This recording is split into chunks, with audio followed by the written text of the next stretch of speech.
Hello，大家晚安，都好吗？吃饱了吗？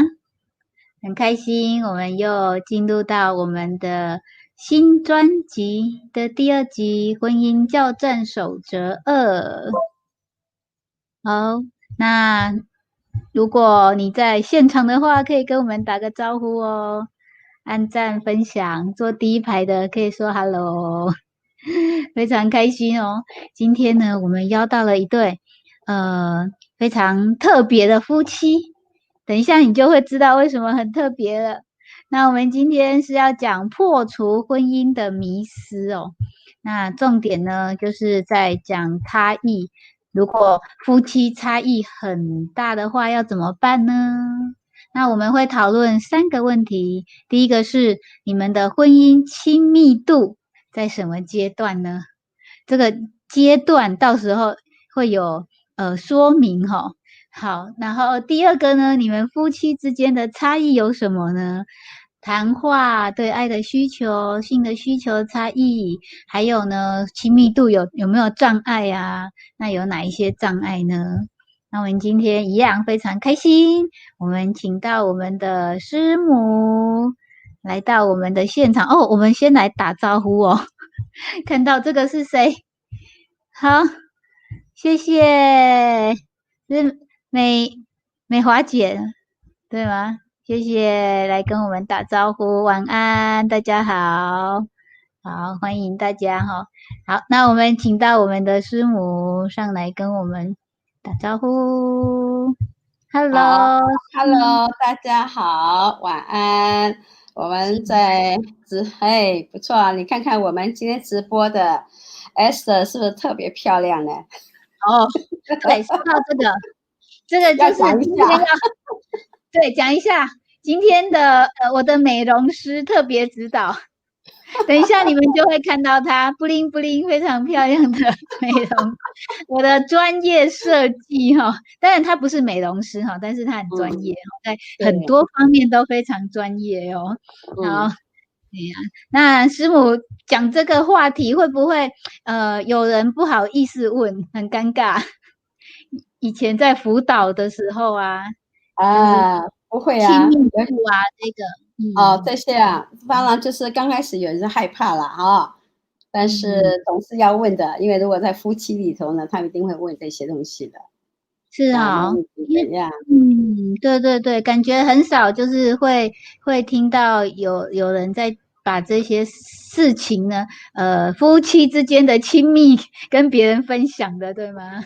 对啊，因为有些人说这是两个人闺房里头的事情，怎么可以说出去呢？总是会一种，不要说家丑不可外扬啦，那你说跟闺房的事情更不可以说啦。是哈。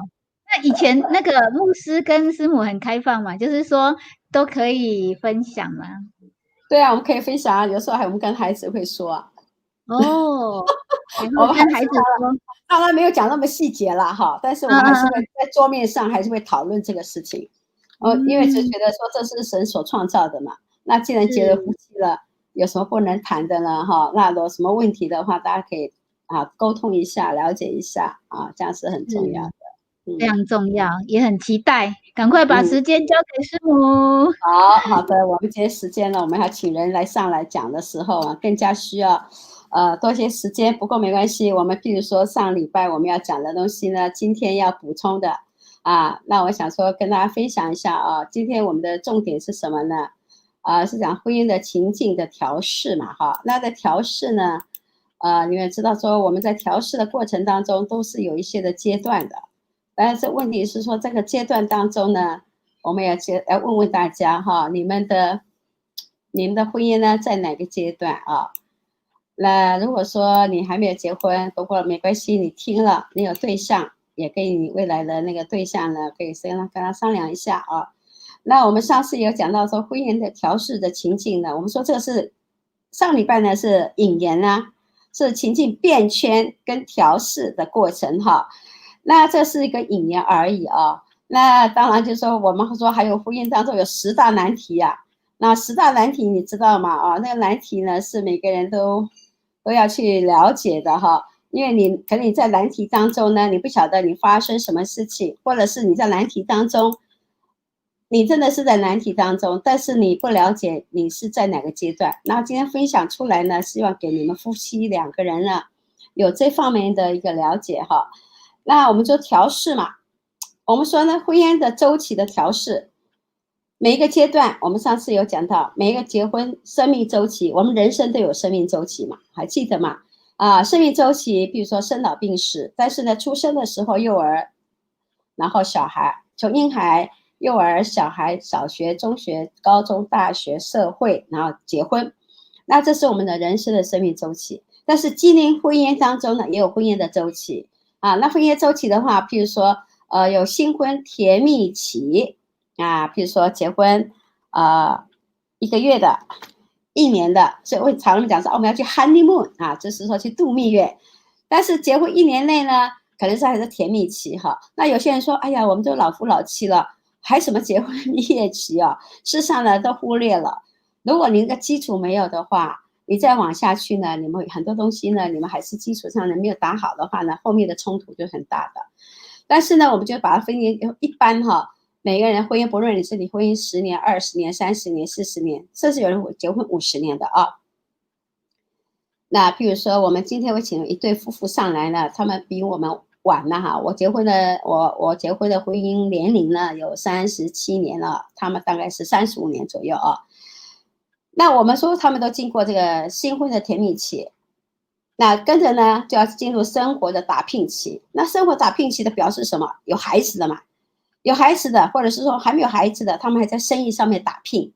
那等到说孩子长大了，读完大学了，或者读完高中了，他们就出社会工作了，然后甚至他们就离开了离开你们夫妇两个人，他们就到外头居住啦，大学到外头住校舍啦，然后跟着就外面找工作，就没有再回来了。所以说进入什么，孩子有时候还会回来，所以我们讲到中年的静潮期那你现在是在哪个阶期呢？你的婚姻的阶段那跟着说到了我们说壮年壮年是空巢期，就是说空巢的意思是说不只是这孩子们呢结婚了，不再跟你们住在一起了，那你们两个夫妇了就回到当时的你们新婚那个阶段，就我们2人世界了。那在空巢期就在调试，你怎么去调试空巢期呢？那等到空巢期到后来呢，就是两个人都退休了。那你们就进入老年相伴期了。那你们现在是在哪个阶段呢？那每个阶段有着不同的那你怎么去调试它呢？好，那我们来看这个每个人的那个阶段是不同的。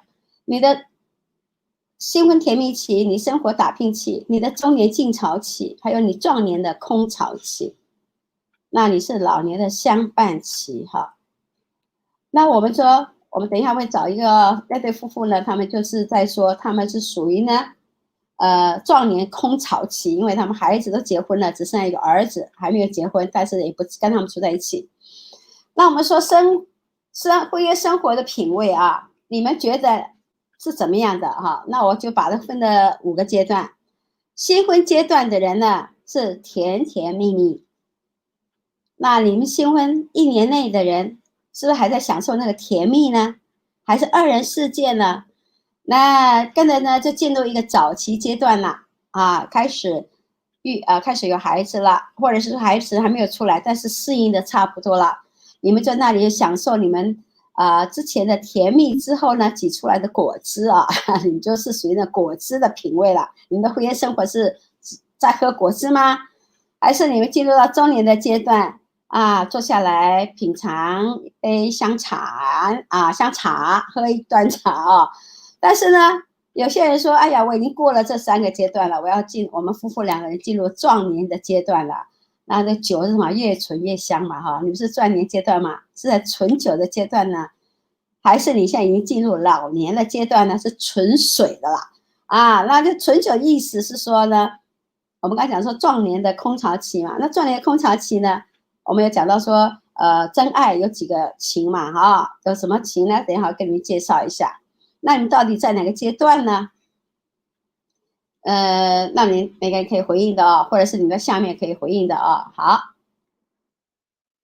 再给你们看一下然后呢，你们再看看，这是我们真爱之花跟大家分享的。就刚刚讲到说我们那个婚姻生活的品味，婚姻生活品味有不同的阶段嘛哈，有甜蜜啦，有果汁啦，有香茶，有纯酒，有纯水哈。那这样的情况之下呢，我们说那时候刚才交朋友，婚前之前我们讲婚前嘛，婚前之前大家都是还是友情，大家都是朋友。那开始变成二人世界，开始进入恋爱了啊，就在是恋爱当中的男女有爱情了。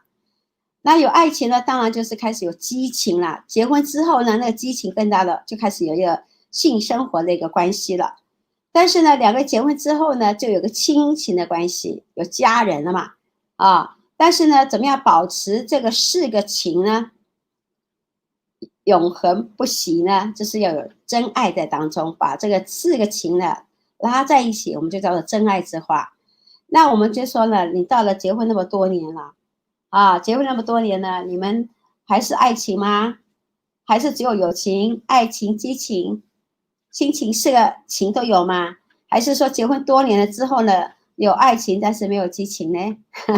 不晓得你们的婚姻是在怎么的阶段，还是这个四个情都有呢？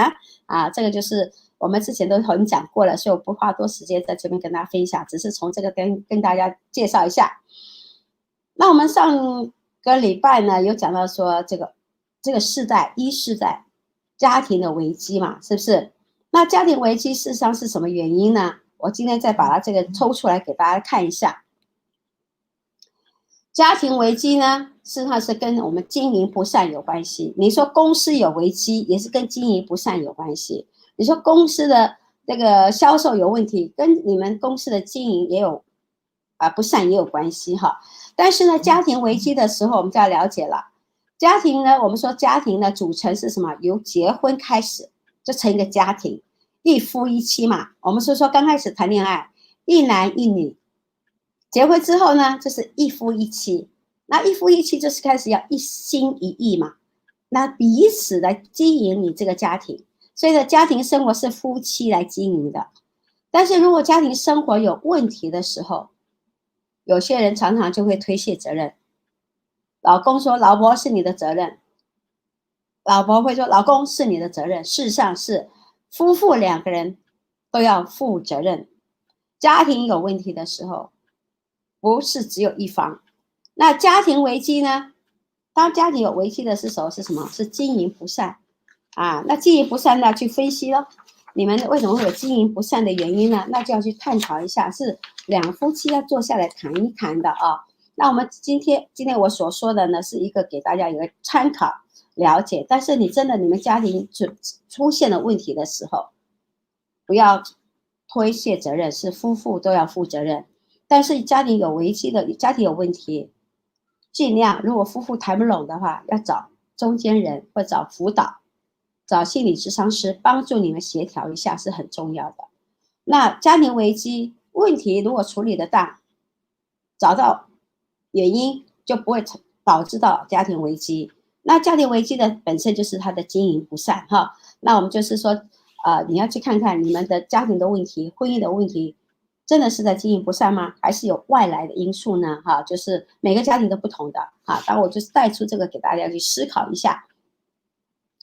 那你说带出家庭的问题也有外力嘛？外力是指哪些呢？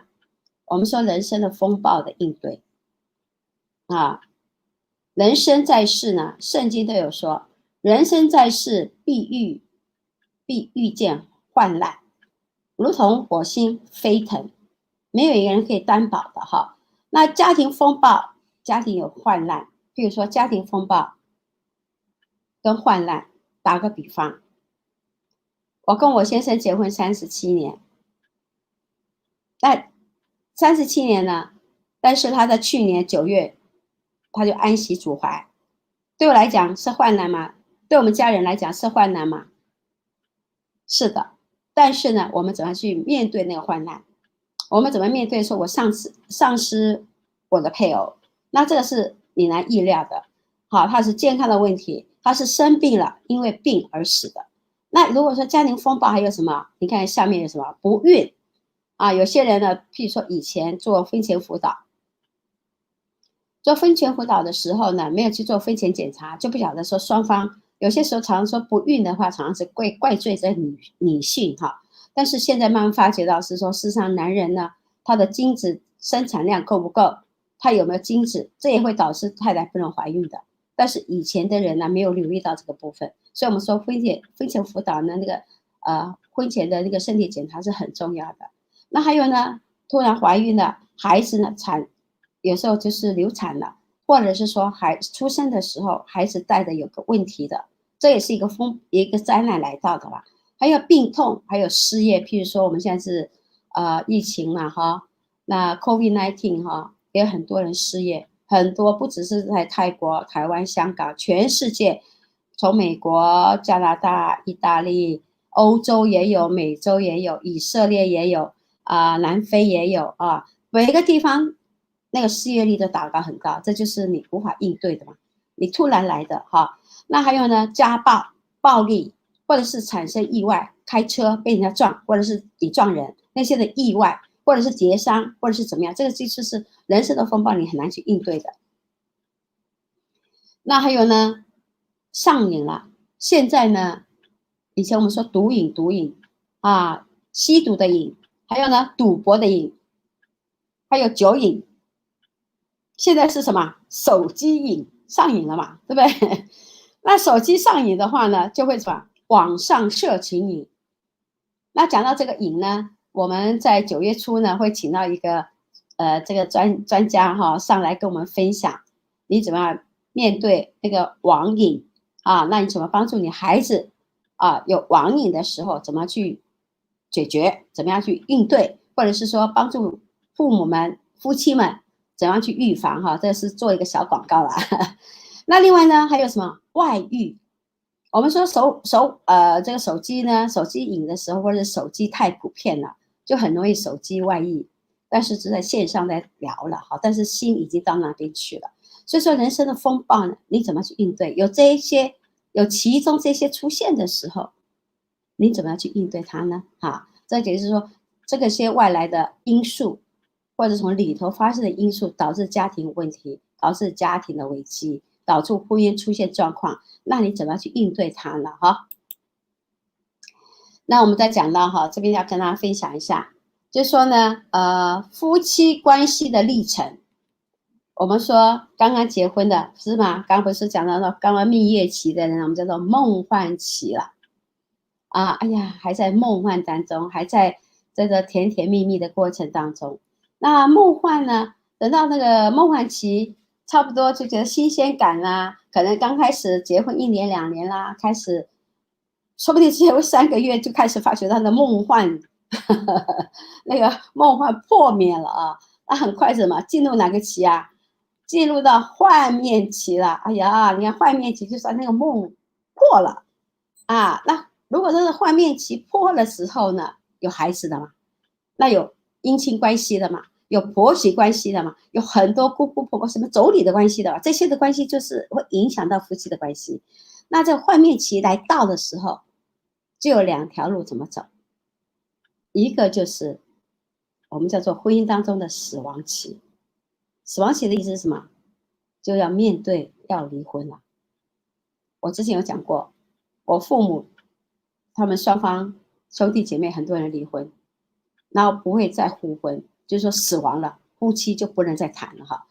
在这里呢，我就暂停一下，我要介绍那个今天的来宾哦，就是这个东富还有那个碧霞。那他们上次有分享他们的见证哈，但是今天呢，我特地要请他们上来分享了，就是说他们曾经面临到什么地方了，他们曾经经历过幻灭期，然后也差一点要进入死亡期。那我就今天呢，就是暂时呢不会让他先生上来啊，就是让他先上来啊，然后让他来说说看啊，我会来访问他哈，让你们来看看啊，我们怎么样来谈了。OK， 好，碧霞，父母好，欢迎大家好，晚安了。哎，对，好，那就是来说说看啊。我刚刚给他介绍了嘛，对不对啊？你有4个孩子，然后呢，结婚也是35年了哈，是，对不对啊？好，那我刚刚有跟他稍微介绍一下了，就说呢，你们夫妇2个人本来从梦幻期呢，就进入到一个幻灭期，然后快要进入死亡期，就表示说离婚的事情嘛，对不对？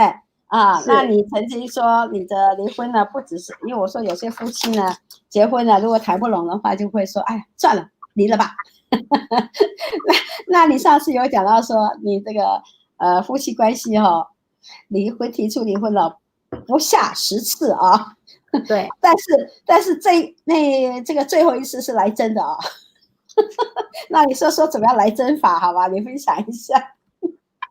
好，1998年呢，我们全家从台湾搬到曼谷来，我们是想要给孩子一个更好、更安全、更安定的环境。但是举家来到曼谷以后呢，就所有的压力全部来了，加语言、文化的差异不一样，还有再加上3个孩子，然后我接着又怀孕了，所以所有的事情全部都压在我们夫妻2个的身上。因为我们夫妻2个呢，我们来到曼谷，我们没有经济的背景做后盾，我们没有很多的财产，再加上我们没有技术，我们没有亲朋好友都在这边，所以呢，生活的重担也压在我们的身上，再加上3个女儿都上国际学校，那因为我们夫妻来的时候，我们是开餐厅，也是需要资金啊各方面。那真正原因呢，我们2个由于压力，还有我们的个性不一样，还有我们的沟通不良，再加上我生完老4以后，我自己产后忧郁症，我自己也不知道，所以造成我们每一次在沟通上面不良的时候，就会有很大的冲击。每一次都是这样子，也给孩子带来很多很多不好的影响。这是5年了，来曼谷5年，我们的争吵，然后提出离婚也无数次，但是因为提出来离婚，但是我们的前提之下，我们2个都很相爱，很爱对方，但是大家也都知道，吵架绝对没有好话，而且我也是比较会意气用事的，我就会想说，我想离就离，你一定要达到我的配合我的所有的需要这样子。所以我们2个从很恩爱，然后冲突，然后争吵，还上演武打片。有小李飞刀吗？没有。真的是很可怜，在来的这5年当中，真的初期的这5年，这5年当中是我们还没有进教会，非常的辛苦，我每天都不开心。那我先生呢，我的弟兄，他是一个爱家爱孩子，负责任的，但是因为我的情绪的问题，其实也弄得他真的不知道怎么办。他也尽力的在做他先生的本分，做他应有的责任，但是由于我的情绪、我的压力，还有他的压力，所以我们常常的冲突太大了。那在冲突大的过程当中，你是怎么情况之下拿出那个离婚协议书呢？那一次呢，是因为他的远房亲戚来，远房亲戚来，然后说要到外面去应酬，去东父下了班以后，他们就一起去唱卡拉 OK。那东父有跟我讲说，12点他就回来了，你不要担心。那我就说，好。其实我的心里是很坎坷不安的。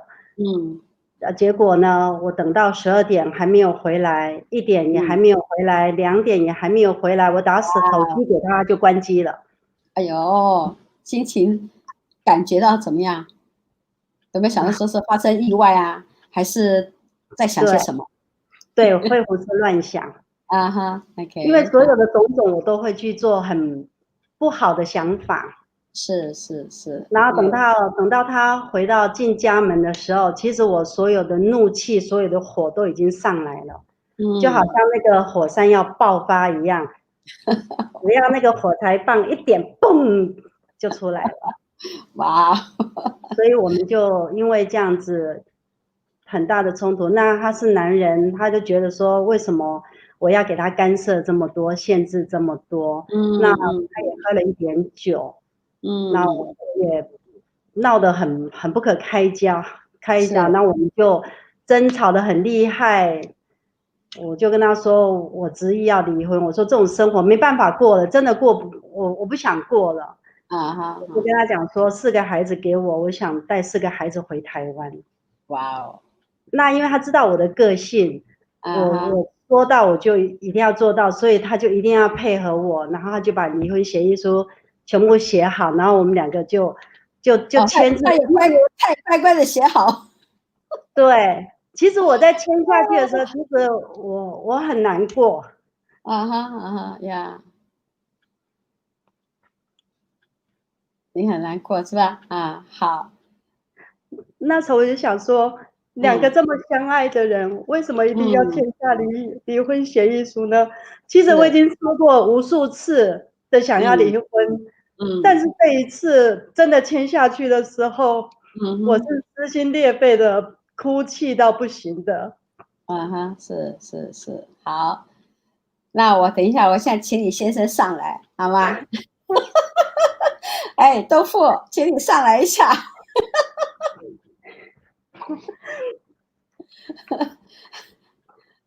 你还要坐在这边吗？好了，让他去整脸一下啊，把眼泪擦一擦啊。这个，我们看我们是真人真事的啊，真的是。好，来，豆腐，你说说啊，听到太太这么说，在旁边听的时候，心情如何呢？其实上直播不是说很光彩的事，但是我是感觉，如果能够跟人家分享这个过程，能够成为别人的帮助的话，那我是愿意这样子做。事实上，真的我也很后悔，应该说很遗憾呐。我们那个年代没有所谓的婚姻辅导，不热门嘛。但如果有经历过的话，我相信我们的婚姻生活不会过得这么艰苦。那就像说刚才说那个梦幻期，这个我们都享受过那个甜蜜的恋爱。那时候我们也不是媒妁之言，也不是你们是自由恋爱，就是自由恋爱，就爱在一起了。那所以说，其实有这样子的根基，但是到最后我们发现彼此之间的，因为我们的原生家庭，我们的个性有很大的差异，并不是很严重的问题，只是我们不知道怎么去处理。那也因为这样子，我们就很多的痛苦是白白的受。孩子也看到我们有常常争执的事情的时候，其实我的心里是比什么都还难过。那他让你写那个签协议书的时候，离婚协议书的时候，当下你的心情如何呢？因为我知道我逃不掉那虽然说自己文笔不是很差，但是该面对的还是要面对。我们那我就自己拟稿，然后写的就是很多方面的事情都是以他的要求为主了，但是并没有提到孩子的问题，因为那孩子我是要定的，我是不会放弃。其实就是爱家、爱妻子、爱孩子，但是不知道怎么样来处理。不知道怎么来面对这样子婚姻的危机。对对对，那一次说实在是我是犯了很严重的错。那前因就是因为我们已经2天一小吵，3天一大吵，那个心情已经是很郁卒了就是不准，台语就叫不准。那个那个从台湾花莲来的一个舅舅来店里吃饭，吃完饭以后就要约，我也知道，我真的是难以启口。我难以启口，我要写这个价单的时候，我不知道怎么送进去我的那个指挥官的办公室，他批准不批准其实我也是忐忑不安，但是我的想法就是说，既然是这样子，我已经提出来了，让我去，就不要有太大的束缚你也知道，这个男人的世界有时候，我们太多在这些方面，不是说我们胆小或者是怎么样，那个就会被激动这些惊某啦，怕老婆啦，没有来被人家旁边话语激动一下，你就瞧。其实舅舅也没有这样子说，舅舅也没有这样子说，但是就在那样子的情况之下因为我也没有，也不是在犯罪的行为里面，不是说有那种愉悦，没有外遇，不是说有外遇，也没有一夜情那些问题，没有外来的，没有外来的。就像我们圣经，我们基督徒讲的，没有犯奸淫罪这样子的一个情况我只是在一个场所错就错在那是一个风月场所那个时间点也不对再加上我因为接电话接到最后不好意思跟在场的舅舅讲的情况之下，我就把他关掉就没有把手机关掉，所以就没办法接到太太的电话。是，但是我知道他的电话进来，然后我也心里急的要回去就是要找一个适当的时机开口了之后，我就赶紧驾车就要往家的方向往家的方向奔跑。OK， 好，那我们长话短说，就是说当下你写了协议书，当下刚刚太太说嘛，你们只是签了协议书。准备要回台湾去办理嘛，对不对？准备要回去办理，但是呢，好像有这么一件事情，有人来拜访你，就让你们改变了你们的想法。那个人是什么人？你能讲一下吗？是那一位叫林俊勋，是我的生命中的贵人就是神派遣下来的天使。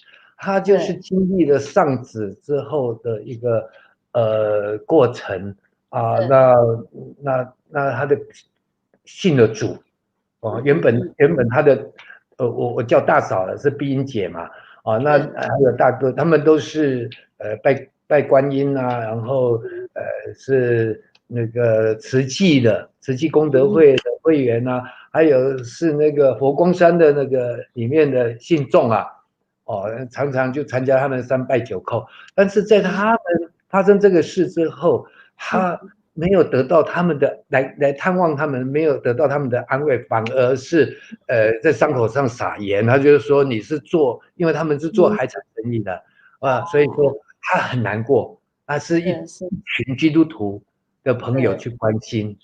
关心之后，在百日的时候替他们祷告，他们2个人狂哭，原先从事发开始一直到那个100天的那个时间，他们都靠安眠药才有办法入睡。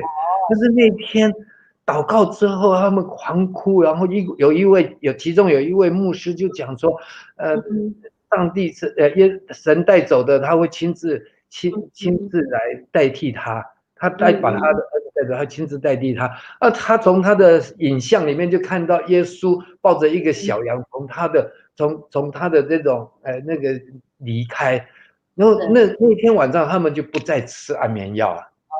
那他很高兴，他来跟我分享。那原先我就说啊，那你可不可以明天到家里面来？他到餐厅来用餐嘛，就跟我分享这个事情，就邀我到教会。那我说，那你要不要明天你到家里来，跟我太太一起分享，一起我家人都一起去教会。就是 OK， 是这样子的情况。但是他说他要到泰南处理一些公司紧急的一些事情，所以隔了2个礼拜，快要2个礼拜10天的时间回来的时候，那是3月中旬，2003年3月中旬，那就在他回来前2天就爆发了。我跟碧霞，我姐妹碧霞，这一件事情就我就写了离婚协议书，他是准备直接飞回去，因为有我的签名就算数了啦。对，要找一个但是底下我知道那个，那你说我说你们转累点，本来要回去了，但是就是因为这位林大哥的出现，你的离婚的事情就耽搁了下来了，是什么原因？这个是真的是事后因为那时候还没信主，事后我才知道是神在我生命里面工作。林大哥回来之后，我不是说他隔2天回来，他就约我们，他就到家里。那我心里就在想说，不知道碧霞能不能接受。那我也是，我跟碧霞一样都是爱面子的，不想让我们自己的家丑外扬嘛。就是说我问问看，我碧霞有没有时间啊？那我真的很意外，他说好啊，虽然冷冷的回答说好啊，那来就来吧。那我就说好，那就约隔天，他打电话来的隔天的下午过来。那他来了之后跟我分享了，并且我就偷偷的看了一下碧霞，他也哭了，就是分享他的有眼泪了。OK， 对，就听到林大哥说的见证之后，你们2个人心情上有什么不同？是我是一直都在偷瞄他，看有没有还有希望啊。还有希望是不是？但是你自己呢？你先说说你自己。你说我当然是走了之后，你站到你们家的阳台怎么样呢？就送走了。那我本身是当然不希望这个婚会离成嘛。送走了林大哥之后，我就想说碧霞一起下去那我想说可以拉拉他的手，看看试探，但是他丢一下就不见人影了，也找不到他。我就拖着那个很缓慢的步伐自己爬楼梯，因为只住2楼，就到了阳台。那忽然之间，那个天空的变化很大，就本来是5分钟前还是晴空万里，突然之间是乌云密布，接下来就是闪电打雷，好像天空在帮你做戏哦。天就黑了，那时候接下来就是下雨。有一股力量就让我定在阳台上，之后就被压在地上，我就跪在那边。那个时候是雨水打到我脸上，那我也哭了。我那时候的哭的想法就是说，我这么认真，我这么努力，我并没有亏负谁，但是为什么我必须要去承担这一切？我没有嘴巴没有讲出来，但是心里是这样子想。但是那个雨水就一直打到我的头上、脸上，然后跟着泪水这样子下来。之后我就发觉，起来之后我就发觉舒服了很多。就感觉就好像就是有得到释放。洗个澡，我就很快的就又到餐厅。那个时候就5点，餐厅就要开始营业了。OK，对我就到开始。所以那时候心情上你也找不到碧霞。他在屋子里面，对，屋子里头哈，心里找不到他，我们还是找不到他。但是呢，你们后来说2个人要到教会去了。是啊，就之后人家邀请你，不是我不记得是那天晚上还是隔天。我说林大哥约我们去教会，那我们可不可，你愿不愿意一起去教会？去就去嘛，去就去嘛，谁怕谁啊？那就这个这样子一句话就缓解了我们之间的那种过去了之后到了教会，他常常就在聚会的时候就哭，然后那我也知道他心里委屈，他心里难过，那我真的也没有那个能力，因为我只是一个人，我还有很多事情要照顾，我早上起来弄了孩子，我还要送孩子去学校，下午去接孩子下课，然后还陪他们，就他们早期来的时候，他们的游泳都是在那个阶段，我教会他们3个丫头的游泳技术都是我那时候教会了他们，所以就是说我也是很累，我也没有多余的力气，或者是我自己本身也没有那个能力去沟通，因为我是一个军人，嘴巴很笨啊，讲话有时候讲了几句之后，自以为是的那种话又跑出来，那他就不高兴了所以说有时候此时无声胜有声，我就尽量就闭嘴对，那教会就慢慢的，虽然这不是一下子，但是我是感觉我也更多的去省察自己。OK， 好，对，是。然后我请碧霞过来坐进来吧。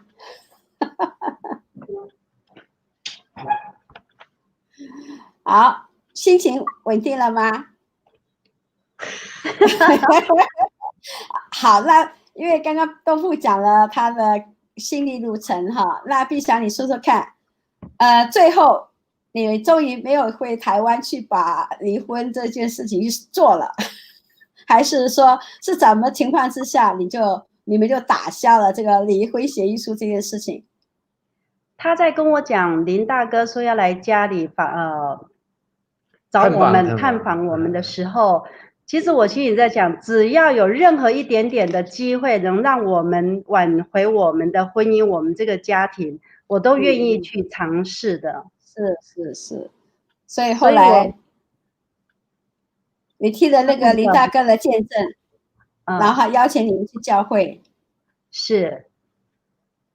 那你们就我先参加姐妹会，他太太碧英姐，我还没有进教会，我就先去参加他们的姐妹会。我第一次见到的就是石荣英石牧师，那时候是传道，因为我最早到，我第一个就到了。然后就在跟我聊天，就问我，他说：“那你来曼谷多久？”我就跟他讲，那他问我习惯吗？我说我不习惯，我说这不是我的舞台。我还这样子跟他说，是 OK。所以你们经过多久呢？2个人终于把离婚协议书这件事情就放下了。经过3月份我们签下离婚协议书，4月份我们进教会，2003年3月签，4月进教会，7月受洗。那一份离婚协议书我还放了2、3年，锁在保险柜，我没有撕它。那后来终于撕掉了，是不是？还是对，最后我搬家，他放在保险柜啊。对，我们原本是租的房子，后来我们信主以后，我们也感谢主，我们也买房子，然后搬家在整理东西的时候，我就把它撕掉了。就从那一次以后，有没有再提过离婚的事情？有。然后呢？有，因为我们的问题就是一直在个性上真的是差别太大了，真的。对，个性上差异很大所以让你们2个那结婚多久之后，终于不再提了呢？2天前。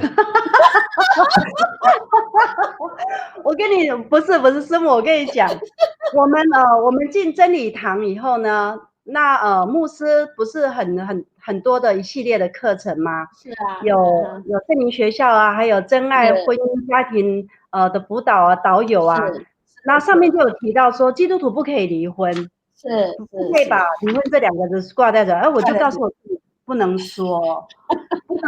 然后我们有冲突的时候，我们就会变成不是讲离婚，我们变成说这样怎么生活下去？那到底要怎么生活嘛？你告诉我。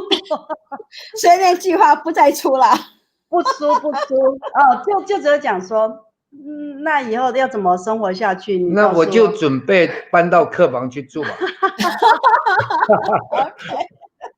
我们真的是个性真的是不一样，我们的想法也真的不一样。所以我就说，因为我们没有经过婚姻辅导，也没有事前没有经过那个婚前辅导，那事后我们又没有婚姻辅导，那我是都愿意接受，而且我也曾经开口过几次，但是我身旁的这位他比较爱面子，比较怕给人家，因为我是认为我们真的没能力的时候，我们是要借助外面外面的力量来帮助，不是说要你太太有来找我了，不是说要找裁判，不是说要找裁判，而是要找到一个解决之道。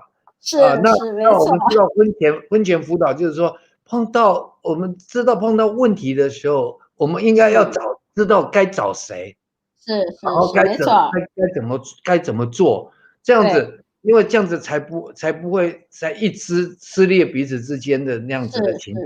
对。好，那现在呢，两个人感情如何呢？婚姻？前天，应该是昨天做了一次我们快要36年的最完美的一次沟通。哦，那很好哦。最完美的一次沟通，那我也笃定了，因为真的就在一些事情上面，神就让我在前天晚上。大卫鮑森他讲到离婚再婚，这个道就是这个课题，对，那里面在马太福音跟马可福音，马可福音是在10章第9节嘛，马太福音是19章第6节，他说婚姻是神所设立的，是啊，人不可以拆散。人不可以拆散，那就就等于是神在对我说话。好，陛下要说。陛下要说。我说我绝对不能这样子做啊，这样子做是违背神的命令，这是一件非常严重的事情。所以我就告诉自己说，不可以，永远自己不可以再有这种念头。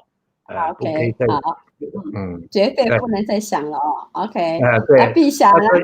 所以说昨天就做了一个很完美的沟通。以前呢，我们如果有冲突，我们都很少去讲出真正自己内心的话，那我们就选择逃避，让时间去淡忘。那现在呢，因为跟着师母上了一系列的课以后，我觉得有什么事情，我觉得我要勇于表达我的心情，我的心境。我今天为什么我会闹别扭，我会不开心，我不舒服，我就会直接说。那直接说的时候，我觉得还是要用委婉的口气，但是有时候在直接说的时候，就会比较情绪一点。那不是一点，不是一点，那很多情绪。那昨天呢？昨天我们其实为了一点点芝麻绿豆的，我跟他讲说，哇，差点逼我跳楼啊！OK， 好，你们两个，你看多新鲜的事情啊！昨天才发生的事，你今天被你上来讲了，我还怕说你开我们台了。我要讲的就是我跟他的差异性，我是对自己我愿意去面对，我不逃避。OK， 但是我为了他的感觉，为了他的感觉跟他的那个情绪的所以我很多的就是一直不断的在妥协，不断的在就变成我变成跟着他一起逃避，那就是所有的问题。所以我就是说，我们没有找到适当的人。为什么我会说，牧师是我的老师，是我的哥哥，是我的朋友？我真的是非常非常的想念他，因为我要的答案在他身上都有。我要他也能够给我一些适当的建议跟那个，所以说真的一定要在这件事情上啊，夫妻一定要朝这个方向去努力，有问题不要怕，不要去躲，不要躲避，不要逃避，逃避之后就日积月累，小病就会变大病，大病到最后就没药医啊。没病入膏肓了，是不是？对，好，先给你两个下去休息一下，两个再去谈一谈，等一下再找你们出来。继续讲课，谢谢你们。好，你们可以看到我们这对夫妇啊，很可爱啊，这个性情中人啊，哎，真的太可爱了啊。好，那我们来再来分享一下啊，我来分享一下说我们要讲课的部分。因为他们两个人刚刚讲的东西呢，也刚好在我今天上课里头呢要说的。好，我们刚刚讲到说呢，他们呢从换面期几乎要进入到死亡期了。那你们可以看到那个中父弟兄呢，还有碧霞呢，他们也是想要把他们婚姻呢调整，他们也不想往死亡期，所以他们必须去发现啊。那当然，他刚刚讲到说，他们也是想要帮助他们的婚姻，他们事实上有这个想经营好他们的婚姻啊。所以呢，他们在上了真爱的课程当中，也在慢慢发觉到有些东西呢，他们要记录彼此以前没有发现到对方的好处的地方。那刚刚东弟兄说，他要多接纳他太太的一个情绪的表达、情感的表达啊。那这方面呢，他就要开始有所转变了嘛，调试嘛。我们刚讲说，这个婚姻呢，当做情境的调试。那如果说婚姻到一个情况，你可以做调试的好的话，发现对方你没发现他的优点、他的好的地方的时候呢，那你就发现到好的地方，你就不同了，你就是往晋升了，然后再开展啊，就可以开展到你们婚姻呢，成为别人的帮助啊。这个就是给大家一个过程，给你了解一下。一般的夫妻的关系的历程就是这样一个阶段，但是呢，我们是所以我们做家庭辅导的人，或者是我们在推动家庭关系美好幸福的人呢，我们都希望说，如果你们面临到觉得你们婚姻当中进入到一个换面期的时候呢，要警觉一下，你要找人来帮忙，可以找心理辅导，可以找心理咨商啊，然后呢，不要让你走到死亡期，就没有弯转了哈。是很多的婚姻呢，到一个面临到会想要离婚，事实上是大家觉得好像没有路走了，才要想要离婚，但事实上有路走的，只是大家没有找到方向而已啊。所以等于说鼓励大家，你们要多想一下哈。好，那么看看下面呢，有一个部分呢，就想让大家了解一下，就说他们夫妻呢的差异很大。我们之前讲说，给那些还没有结婚的一些朋友们或者弟兄姐妹们，你们要先彼此认识，你想要将来要嫁的或要娶的，你们的差异性在哪里哈？但是如果你没有做过辅导，你没有做过婚前辅导啊、婚前教育哈这些，但是我们在这里还是可以有弯转的地方的啊。那条路呢是直去呢，好像死路不通嘛，但是可以左转右转嘛哈。但是看你怎么转嘛，是不是？你要往死亡期去呢，还是往发现期去呢？再给彼此有个机会啊。那如果说呢，遇到有难处的时候，你不断做出错误的选择呢，就会有这样的情况了。你是要委身婚姻呢，还是失信你们当时结婚的时候所立的约呢？那如果你能站到一个地方，就说你同理，站在对方的位置上想事情，他为什么会这样说我？他为什么会那么发脾气？那去找出那个原因。他发脾气的原因不是他无理取闹，事实上他里头有他觉得你让他委屈了。但是如果有些夫妻呢，这种冷漠的对待，那就是做了一个错误的选择。另外呢，我们说呢，有些时候夫妻之间呢，两个人婚姻有问题，家庭有问题是2个人一起承担责任的，不要卸责任。那如果说你的选择做卸责任的话呢，那你婚姻就没有这个挽回的哈。一起来担当吧，啊，这是很重要的，一起来担当啊。那另外一个呢，夫妻当中的冲突的时候，就像刚刚东虎说，他们终于可以坐下来好好的沟通。那这样沟通的话呢，沟通发觉到说自己做错了，就跟对方说对不起，饶恕，彼此饶恕，这样子就可以解决夫妻的关系啊。但是如果说你不愿意去饶恕，你就记恨他，那对你对他都不是很好，甚至如果你有小孩的话，对小孩更不好啊。所以我们不断的不要做出错误的选择，你是要做委身的选择，同理的选择，还是愿意承担责任的选择，还是愿意选择饶恕呢？还是说你要失信，你要冷漠，要卸责任，你要把记恨在这里跟着你一生之久，这些对你都不健康的啊。所以我们就说你要用什么方式来选择。我们说你爱人，你爱你爱你所选择的嘛，对不对？你选择你所爱的，但是你在婚姻当中，你应该爱你所选择的。那你选择什么？你应该选择委身、同理、担当、饶恕，这是给大家的一个建议啊。最后呢，你要有盼望，一定有婚姻有盼望的，没有绝人之路的，不要太快做放弃啊。所以我很感谢主哈，东湖跟碧霞就是因为那个大哥给他们讲见证，然后给他们有机会到教会去，他们就给自己一个机会，能学习彼此饶恕，然后有个盼望，不要那么快就放弃了啊。好，那我们再说了，之前呢，我们讲到说婚姻当中婚前的东西啊，那婚前呢，一般人是怎么样追求嘛，自由恋爱追求嘛，追的不得了了啊，然后呢，但是呢，婚后呢，不是追求是逃避，是不是？那如果说婚前是浪漫，你婚后会怎么样？木讷，有没有木讷呢？浪漫好像不见了啊，是什么原因让你木讷呢？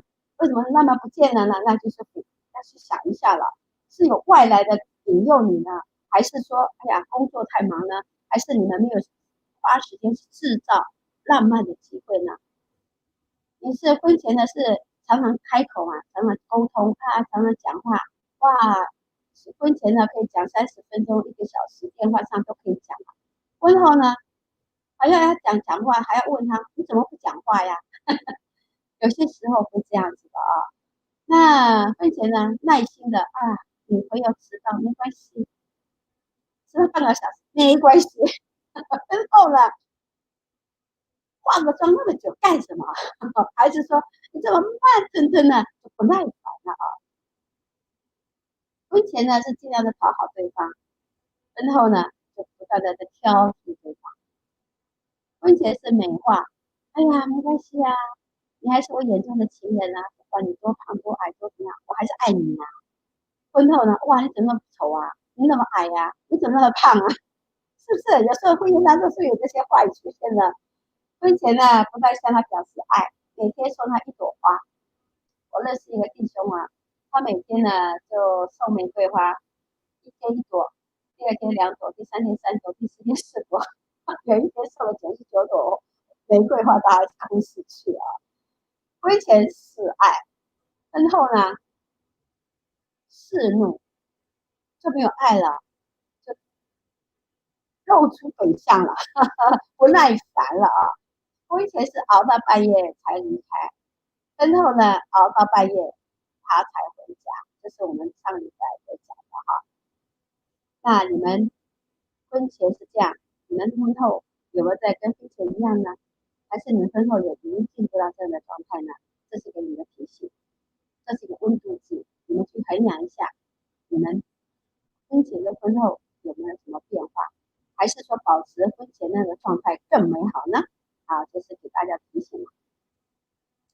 婚前跟他讲说，哎呀，你是我福中的福啊，你是我肉中的肉。结果婚后呢，说，哎呦，你让我成为一个福刺，还是你是他是你的肉瘤呢？哎呀，所以呢，只是说这个就是给大家一个提醒嘛。如果你有这样子的话，静停一下自己，应该回到你们婚前的时候那个甜蜜的状态，你怎么去重修呢？我们说有些东西学不好要重修一门课嘛，应该再重修一下你们过去没有做到的，应该再把婚姻，我们说激情有没有，爱情还有没有在呢？婚姻的爱情还有没有在呢？婚姻还有没有激情呢？有些时候只有友情跟亲情，还有爱情跟亲情，爱情跟亲情好像就是有点褪色了，还是说没有了，还是熄灭了？这就是说我们要怎么去给自己的提醒。好，在这边呢就问大家几个问题了，因为我们不在现场了我们就没有办法大家一起来讨论了夫妻亲密有10大的障碍，哪10大障碍呢？我也刚才跟周夫跟碧霞说，请他们在台后呢可以做一下。这是一般呢我们收集到的资料，我们对谁当家看法不一致，达到93%。很多人对谁当家谁说的算那你看看你们夫妻当中谁说的算？你们的看法一致吗？还有呢，你觉得你的配偶很固执吗？好多人答说是的，说对吗？这是夫妻亲密的10大障碍还有第3，有了小孩后呢，减低了婚姻的满意度。有了小孩后，减低了婚姻的满意度，达到84%你是84%那个人吗？还是16%那个人呢？第4个，配偶常常做负面的批评。你看很多人都是这样子他说对我配偶常常做负面的批评。你是17%那个人呢，还是83%的夫妻呢？你们是缺少时间跟精力共度休闲时光吗？你看一般人结婚之后呢，那共度时间还有休闲时间呢都是减少了那你跟你的配偶不愿意分享心中的感受吗？你是多少%呢？你们觉得你有这样子吗？你给自己说你没有障碍。第7，我总觉得当为我们的问题负责任。你觉得你是人民负责任呢？为什么要考虑到有离婚的状态？你觉得对方的责任呢，还是你的责任？第8，为了免冲突，我总是采回避的态度。有冲突的时候呢，采回避的态度的人呢，达到79%但是这样子婚姻呢就会出现状况，因为冲突呢，我之前在跟婚前教育讲的时候，婚前指导讲的时候，有冲突不要怕冲突，重点是说你们要好好学习冲突。我们后面几课有一课会讲如何冲突，如何处理冲突，有冲突来到你怎么处理，我们会讲这个课程第9，我们很难共同完成计划或任务。你们有共同，当然就说你们完成计划，共同任务就是生孩子嘛，对，生了孩子就是完成任务，但是生了孩子不表示说任务完成了，你还要养他，还要教育他是不是那有些时候有些的家庭呢，教养孩子呢是太太的责任，有些时候是丈夫的责任，那有时候孩子读书呢是太太责任，那丈夫呢是负责金钱的责任，但是你们怎么共同去完成它，这都是要讨论的如果你没讨论好的话，你们夫妻的亲密关系呢就受到障碍了。第10个，我们之间的问题老是悬而未决，哪些问题你还在那里呢，没有把它处理掉呢？就希望大家呢就把问题找出来然后去解决它，不然它就成为你们将来婚姻当中的一个刺常常在那边顶着那地方所以要去处理它这是夫妻亲密的10大障碍。那恩爱夫妻10大长处，刚刚是讲的障碍这里是给大家要有个盼望10大长处10大长处呢，你们有没有？那你的满意度是如何呢？你们彼此相爱吗？你们彼此亲密吗？你满意吗？还是不满意我等一下会问一下碧霞跟东富他们的结果，还有那个我们的直播主持人那个 Kevin 跟 Esther 你们也可以做一下好，我们彼此谈话的方式很满意，满意吗？还是不满意？我们对生命价值的表达方式满意吗？你是哪一个方向？你是满意人群的还是不满意的？那第4，我们彼此同意怎么用钱，你们是同意的吗？哪个同意跟哪个不同意呢？是不是？好，还有呢，好，再下来你们彼此讨论问题的时候，彼此了解对方的想法跟意见吗？第六，配偶亲友很少干预我们的婚姻生活，很少满意，很少同意的人，还是说不满意？真的是有30%，你看这比较高38%的。你们看到那个问题你看到这些大的关系里头那个这里呢，金钱呢不满意的达到41%，很多人。然后呢，对生命价值表达呢也是36%，这是36-41。然后亲友很少干预我们的，不满意的不满意亲友干预我们生活的达到38%好了，我们看第六个，我们以创意的方式处理彼此的差异刚刚东部跟地峡他们差异很大，但是他们怎么样去处理呢？有些人说我们真的是有满意到，有些人是不满意的不满意就是说我们没有好好处理差异。好，我的配偶甚至很少瑕疵我那这个是恩爱的夫妻呢，就达到78%了瑕疵的意思是说控制他，很少就是他不会控制你，不会要你这个听他的话的好，再来呢，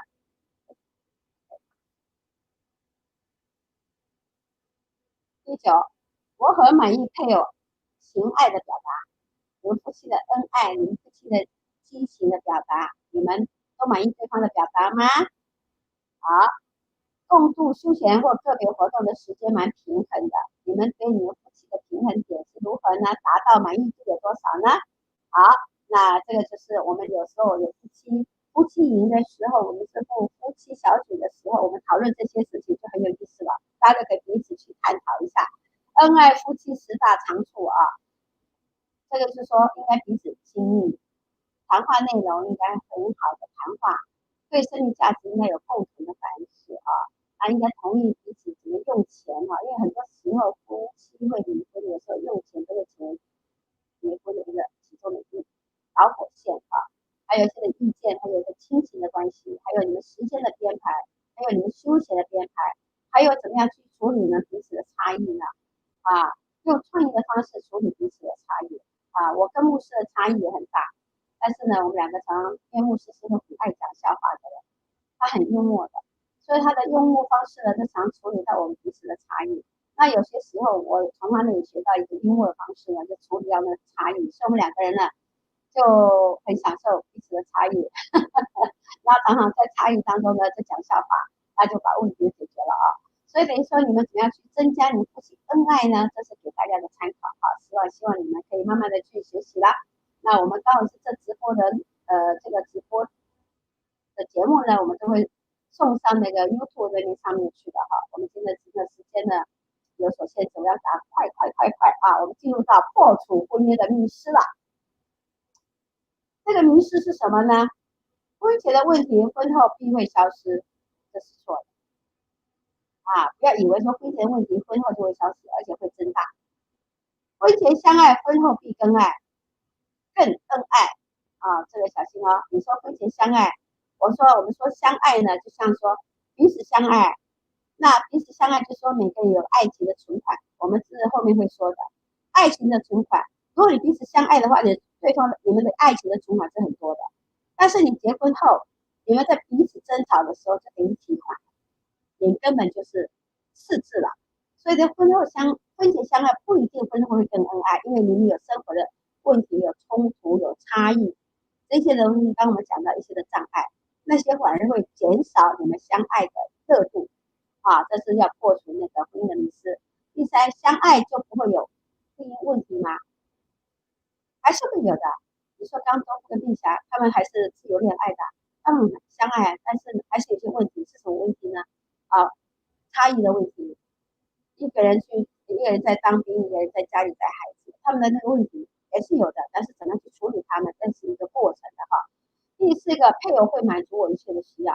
有些人会觉得说，配偶永远会满足你一切的需要，不要一直认为这个是不要以为配偶可以满足你的需要。如果配偶不能满足你需要，你可能就开始发飙了那这些都要从这个方面去看的啊。好，配偶的缺点婚后会改正，这个是很大的问题了啊。你不要期待配偶的缺点婚后会为你而改变，不会的啊。他不是为你而改变，他愿意改变才能改变的，不是为你而改变的啊。好，第六，孩子会改善夫妻的关系，会一点点，但是不是绝对。孩子来到呢，有时候会增加夫妻的紧张关系啊。以及夫妻问题都跟性有关，这是其中一样，不是只有性啊。有些人会说啊，因为我不能跟他性生活，我不能在性生活上面满足他，所以我们夫妻就有问题。事实上，这个是小，我们这是冰山一角了，还有很多的问题的不要以为只有这跟性有关系的。第八，夫妻对婚姻的期待相同，每个人，所以我们在做婚前辅导的时候，我们都问他，你对婚姻有什么看法？你们的想法有没有相同？不同的话，要谈好，有个共识是很重要的哈。所以我们说，现在年轻人呢，要结婚之前呢是很有福气的，因为你们现在开始有那个婚前辅导，只是你愿不愿意去做而已把握这是一个很好的祝福的不要漏掉这个婚前辅导的一个机会当然就说我们现在也有婚后辅导了，那我们是鼓励大家还没有结婚前先做好婚前辅导。那婚后辅导呢，要花很多时间，很长的时间好，这个就是破除婚姻的迷失。好，那我们再讲我们开始事实上呢，今天呢好像都讲不完了我们这没关系，我们慢慢讲，我不要因为赶功课而这样子但是我是希望呢，我们还有小小时间呢，把一些的问题带出来。那我们下礼拜呢，我们会再讲多一点婚姻难题就是给大家看婚姻难题，我们今天是讲差异的贤淑怎么办？刚刚他们夫妇是差异很大。那贤淑的问题，然后下礼拜呢，我们讲个性不合，所以个性会参与在差异上面，那就会跟我们下面等一下要说的呢，有关系。我会先提一下，那我们下礼拜会再强调一下那这边后面呢，都会我们再继续每一周都会按照这个课题来讲的那我们差异贤淑怎么办？你看我这是5年而已还没进入正况那当然就是说我们这是后面你看他们夫妇说想要离婚怎么办？因为他们之前没有做婚姻的辅导所以那时候他们就自己在那边摸索，在那边相撞那当然就说他们现在不会想离婚了因为你清楚知道不可以离婚的那要保守，要去调整自己OK 好，调整自己在婚姻当中的一个想法态度啦、个性说法啦。好，比如说给你看看后面几个夫妻差异怎么办呢？男女大不同。事实上，你可以回去看到婚前教育的部分，也有讲了一部分男人呢阳，女人是阴；男人是尘土，女人是乐土。这是从圣经原则说，神从尘土里头塑造了亚当，然后呢，从亚当的肋骨呢来创造了夏娃，就是个女人是这个大不同。那么男人像水牛，女人像蝴蝶，男人就是拼命的工作，女人就打扮的发紫超载是这个意思的男人像火星，火星撞地球，那女人像金星我们就大概知道男人像梯子，就是上跟下而已，不会左拐弯的。我们说女人像什么圈子，女人到超市买东西，男人到超市买东西不一样的。男人就有目标我要去买那东西，买完就走了。女人不是要去买个东西，等一下我看看这个，看看那个，看看那个，走了一大圈才去找到他要买的东西就是这样子的。男人呢就像电子邮件，女人呢是像手机，就表示什么？电子邮件慢慢写，然后再送出去，然后慢慢回来。女人是立马打电话，立马要说话的人男人像方格饼四四方方的，女人呢大酱面，纠缠一条线，一条面线加一条面线，就是很多话就是要缠在一起讲好多，这个连这个，这个连这个讲的。所以呢，这个是男人要认识女人，你的老婆跟你不一样；女人也要认识男人，你的老公跟你不一样那我们说这边男人像蓝牙，你如果在附近，蓝牙就会找上你，他把蓝牙打开了。那当你离开，他又去搜索其他对象去了男人像蓝牙，女人像什么 WiFi 就流量可能有谁有 WiFi 可以上了，就跟他在一起啊，强大的家伙在一起啊，这是用现在的口气来讲了哈。那男人说话跟女人说话，你们可以看到刚刚东父跟陛下两个人讲话谈话很不同嘛，男女不同啊。男人说事物，女人说感受。男人呢简报谈重点，女人呢分享，要想要讲，要表达感受，要说很多细节的东西。男人呢简单扼要，但是也有男人是说细节的、扩展的，但是不多哈。那女人呢是从这个讲到，从一个小点再讲到大，再讲大，就扩了很大很大的。男人就是要浓缩、简单扼要说了。那男人重结果，女人呢重视过程啊。男人呢重解决问题，女人呢重视交流。男人谈话要有理由，女人呢是为谈话而谈话。你们同意吗？那男人的行动差异在哪里呢？男人呢找路呢就拼命的去找地图去找路，不会问人的。女人呢是先问人再来找路，是不是这样子呢？哎呀，男人呢买东西呢就是买东西，女人呢买东西是要逛街。男人是 window shopping， 女人是逛街也是 window shopping， 但是呢是有目的跟没目的啊，这是差异的，行动上的差异啊。那男人是自己解决困难，不会去问人的，做不到了才去问人的。女人呢是还没有做之前就先寻求帮助了。好，然后呢，男人是目标取向，女人呢是关系取向啊，这很注重了哈。OK， 我们来看对爱需求的差异。男人是金，女人呢是金牛。不行，你了解他，你尊重他，你对他忠诚，再保证他，跟他保证他要跟他保证，我爱你，只有你，我不看别人女人。女人需要被珍惜，不要呵护；女人需要被追求，女人需要被拥护。男人呢是要被信任，需要被接纳，需要被欣赏。男人需要被奖励，男人需要被鼓励，男人需要被赞许，男人需要被认可。男人呢不要抓住他，没听过，没听啊，就是说让他不要辖制他啊，这个是还有自由的空间啊。好，性方面的需求的差异，男人呢把性呢当做华氏炉，打开，立马感觉来了，立马就解决了。女人是慢慢热，慢慢热，慢慢热啊，不能快的啊。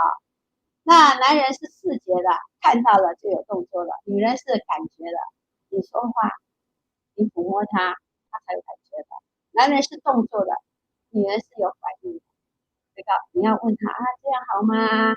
这样 OK 吗？这样喜欢吗？男人说打开，就这样子吧。男人是单向，女人要有双向的啊。男人是表现气概的一个表现，女人是那个性方面是要有爱情的感觉，有爱他的性才能满足的啊。男人是为性而爱，女人是为爱而性啊。好，我们的时间也快完了啊。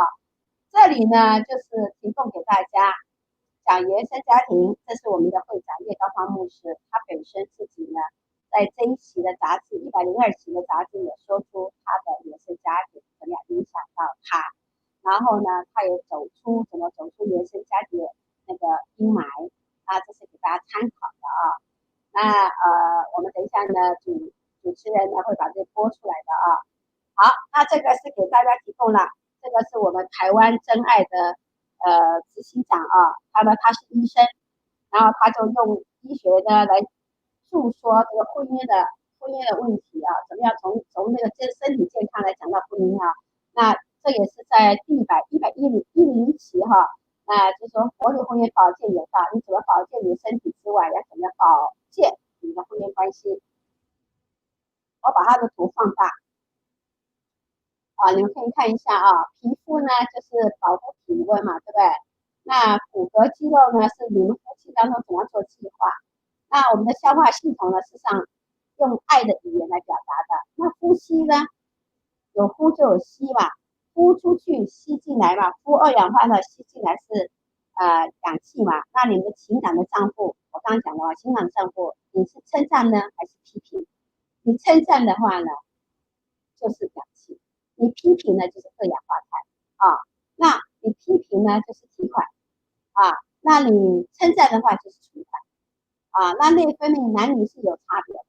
还有呢，脑神经呢跟我们的原生家庭共振比例的哈，他就说呢，人体生理的系统呢跟我们婚姻生命的系统是息息相关的啊，所以等于说心血管的循环呢，就等于说我们夫妻的沟通呢是有一个关联的哈。那如果说你要怎么样让你的夫妻的免疫力提高呢，就要常常爱与宽恕了。那生殖器官包括什么？就是要有性就有福气啊。幸福是这样子啊，所以人体生理系统要维护，婚姻生命系统当然我们还要维护的啊。所以这是这个图表给你们啊，那你们可以再上去我的国际真爱杂志呢，每一期都有它不同的主题，那刚好这次我们讲的主题呢都有它的内容在里头的。你看他就讲嘛，人体皮肤系统保护婚姻的皮肤系统是什么？尾声跟承诺的连接。接受信息跟表达程序是婚姻爱情生活中的爱跟被爱，调整体温，调节婚姻家庭的氛围、气压跟温度，储存的能力是投资足够的爱情能量，强壮骨骼，行走在光明中，关系透明、敞开又稳固，吸引异性，夫妻要彼此喜悦啊，怎么样取悦对方呢？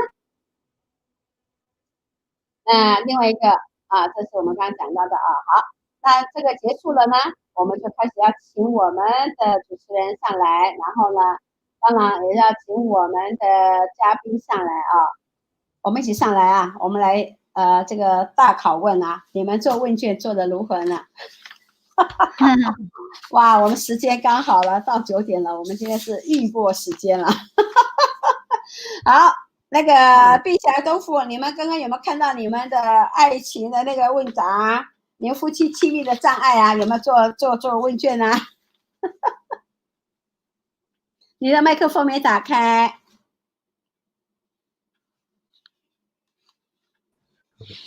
有，我们都做了。你们都做了啊？好，那你们彼此还有了恩爱夫妻10大长处哈，给你们。你们有没有什么要说的呢？啊？你说吗？你先说。就是说，好，你们两个刚有讲了嘛，哈？对。我是想在这边对着这些观看的人说几句啊。婚姻不容易啊，那是神设立的。不可以分开。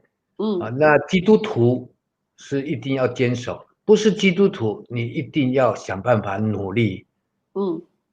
即使有再多的艰难困苦，要勇于去面对，要用适当的方法去沟通。那如果说现在有困难的这样子的情境的，我建议你能够去找婚姻辅导。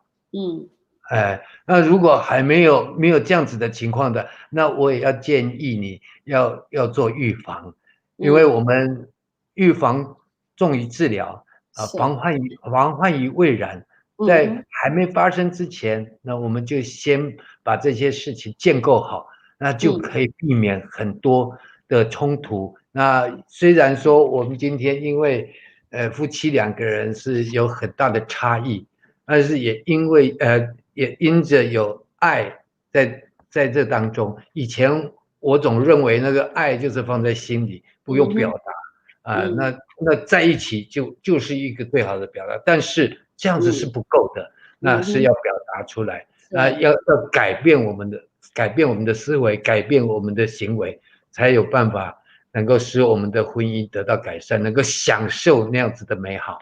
对，爱呢要口常开啊，不要不开啊。是的。要口常开啊。你今天有没有告诉碧霞说我爱你啊？我爱你。哎，我爱你。好嘞，好嘞，碧霞好，碧霞回应。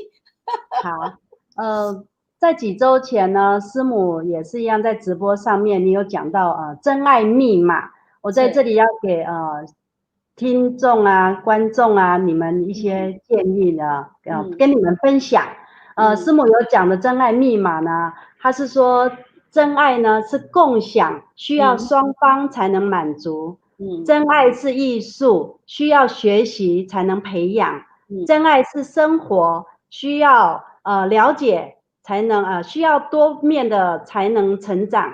真爱是接纳，需要了解才可以适应。我跟大家分享这些真爱，我们是彼此要一起努力，我们要依靠神的话来帮助我们，让我们基督的爱成为我们生命的根基。好，谢谢你们给晚辈们的建议啊！好，我们下次还要再找你们上来啊！好的，好，谢谢你们，谢谢师母，谢谢啊，谢谢。OK， 那我们请直播的这个引请 Hello， 你老公回来了吗？对呀，很精彩。然后我们在后面一直讨论说，你有什么迷思啊？不错，对，好啊。然后对，就觉得很神奇哦。其实我们在结婚前啊，那个少女少男时代，真的都会想到很多，就是这8点里面应该都有想过吧？是啊，都会想啊，他会这样子，他会改变啊，一切就没有问题啊。对，然后看人家那个朋友就会说，哎呀，那个就是婚姻不顺了，就说啊，生个孩子就好了，就不会离婚了。就后来发现孩子是吵架的重点。对，因为有时候教育分家呢，那吵得更厉害了。是，真的是很好笑。